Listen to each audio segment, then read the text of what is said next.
Alright, here's section 1 written fully, following the safe, emotional, faceless storytelling style from the outline. Section 1. The struggle. The morning air was crisp, carrying the scent of pine and damp earth. Sunlight filtered through the tall trees, scattering gold across the forest floor. I tightened the straps of my backpack, watching Adam a few feet ahead. He was crouched by a rock, lacing his hiking boots with slow, deliberate motions. Our steps crunched on the gravel trail as we walked toward the lake. We didn't talk much at first. We rarely did on these trips. Adam wasn't one for small talk, and I'd learned to respect that. When I married his mother 2 years ago, he was already an adult, carving out his own world. We were still learning how to navigate the space between strangers and family. The trail curved, and the glimmer of water appeared between the trees. My chest tightened. I knew why we were here, and I knew what it meant to him. Adam had been afraid of deep water since he was a child. Not just a fear, a wall that stopped him cold. Swimming lessons had ended in frustration. School trips to the pool were skipped. Even on hot summer days, he'd sit on the shore, toes barely touching the edge. But today was different. Today he wanted to try again. I didn't know exactly what had changed. Maybe it was the passing years, maybe the quiet encouragement from his mother, or maybe just the way life sometimes tells you it's time to face an old shadow. Whatever it was, he'd asked me to come with him. The forest opened up, and there it was, the lake. Its surface was still, mirroring the pale blue sky. A faint mist floated above the water, curling and dissolving in the sunlight. Adam stopped at the edge, hands in his pockets. I could see the flicker of uncertainty in his posture, the way his shoulders stiffened slightly. "You okay?" asked, keeping my tone light. "Yeah," he said, eyes still fixed on the water. "Just thinking." I remembered the first time I'd seen this lake. It was a place that made you feel small, not in a bad way but in the way that reminded you the world was bigger than your fears. I hoped Adam would feel that too. We put our backpacks down on a large flat rock.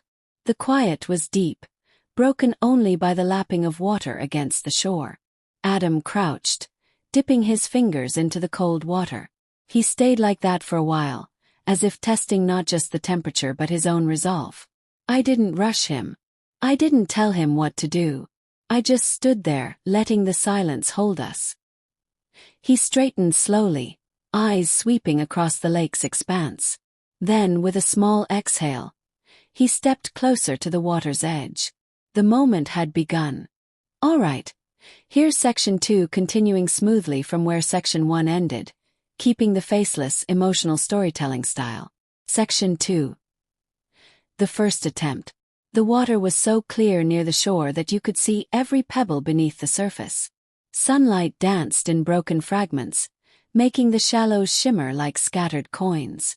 Adam stood there, still and quiet, as if trying to read something in the ripples. He took a step forward. The cold must have hit him instantly because I saw his shoulders rise in a quick inhale. He didn't look back at me, and I didn't move closer. This wasn't my moment to take. His hands skimmed the surface, fingers trailing delicate paths that broke the mirror-like stillness. Tiny drops clung to his skin, catching the light before falling back into the lake. I could tell his breathing was uneven.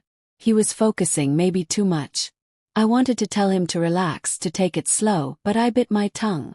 I'd learned from past attempts at encouragement that sometimes my words, even meant to help, only added pressure.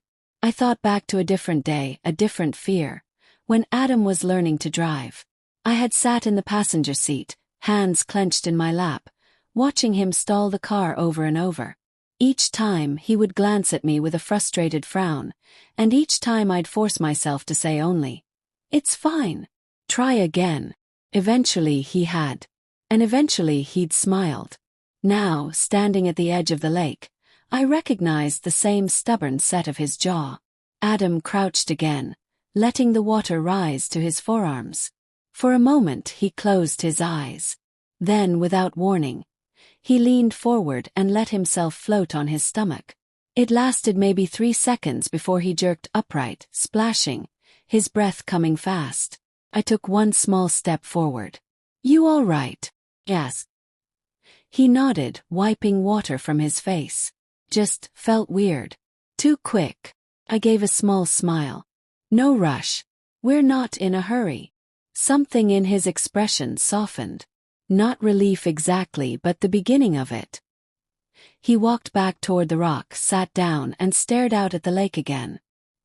His chest rose and fell in a slow rhythm now, not the sharp breaths of panic. The wind stirred, sending a fresh ripple across the surface.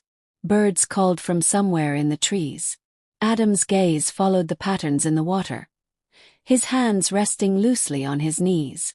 Most people would have left after that first failed attempt. But he didn't. He stayed.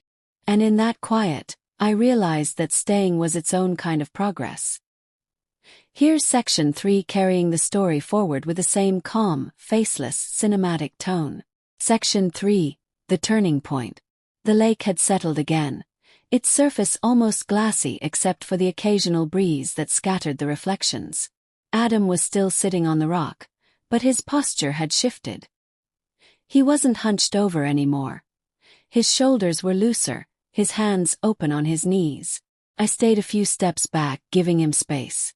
The air between us was filled with the soft sounds of the forest, leaves rustling, water lapping gently against the shore, the faint call of a distant loon. After a few minutes, Adam stood. No words. He stepped back toward the water as if pulled by something he hadn't decided on consciously. This time he didn't hesitate at the edge. He walked in until the water reached his knees, then paused.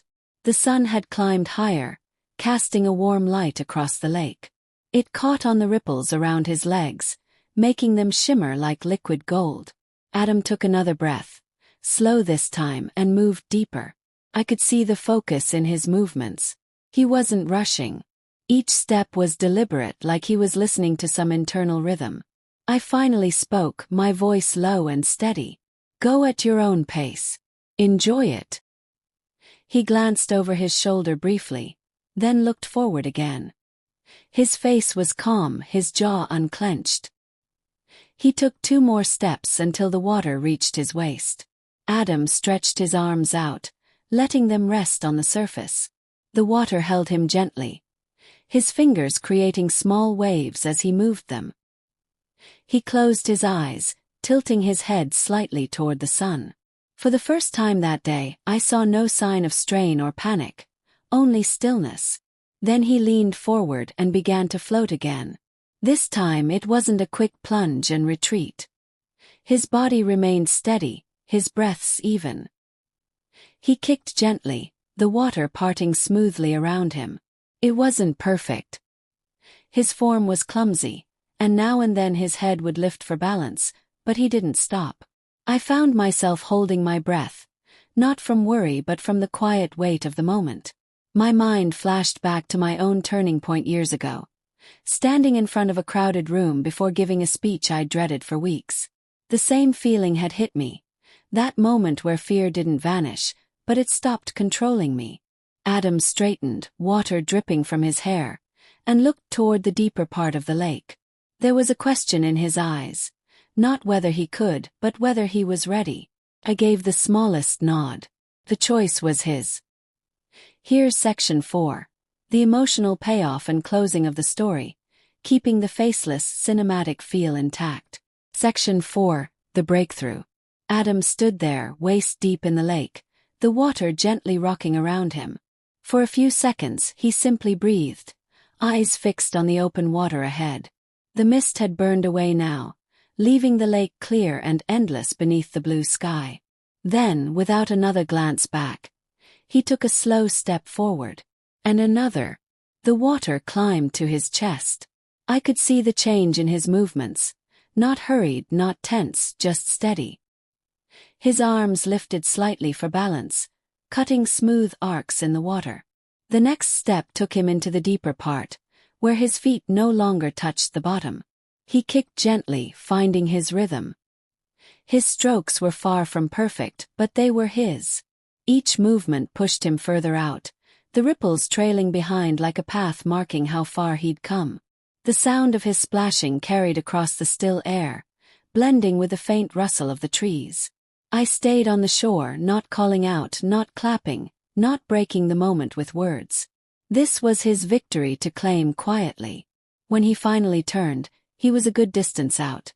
Not far enough to be in danger, but far enough that the shoreline must have looked smaller than he'd ever seen it from the water. He treaded there for a moment, chest rising and falling, droplets glinting in the sunlight. A smile spread across his face. It wasn't big or loud, but it was steady, the kind of smile that says I did it, even without a single word. He swam back at his own pace, turning occasionally to float on his back and look at the sky. When he reached the shallows, he stood, water streaming from his clothes, and walked toward me. I met his eyes. No speech was needed. He picked up a flat stone from the shore, weighed it in his palm, and then skipped it across the surface of the lake. We both watched it bounce 3 times before sinking. Only then did he speak. I didn't think I could do it. You could, I said. You just needed to give yourself the time. He nodded slowly, gaze drifting back to the water. Thanks for letting me figure it out. We packed our things in silence, the good kind of silence, and started the walk back up the trail. The forest seemed brighter now, the air lighter. As we left the lake behind, I thought about how small moments, the kind that might look ordinary to anyone else, could carry the weight of years. Sometimes, the greatest gift you can give someone isn't advice or instructions. Space. Space to step forward. Space to breathe. Space to go at their own pace and truly enjoy the moment.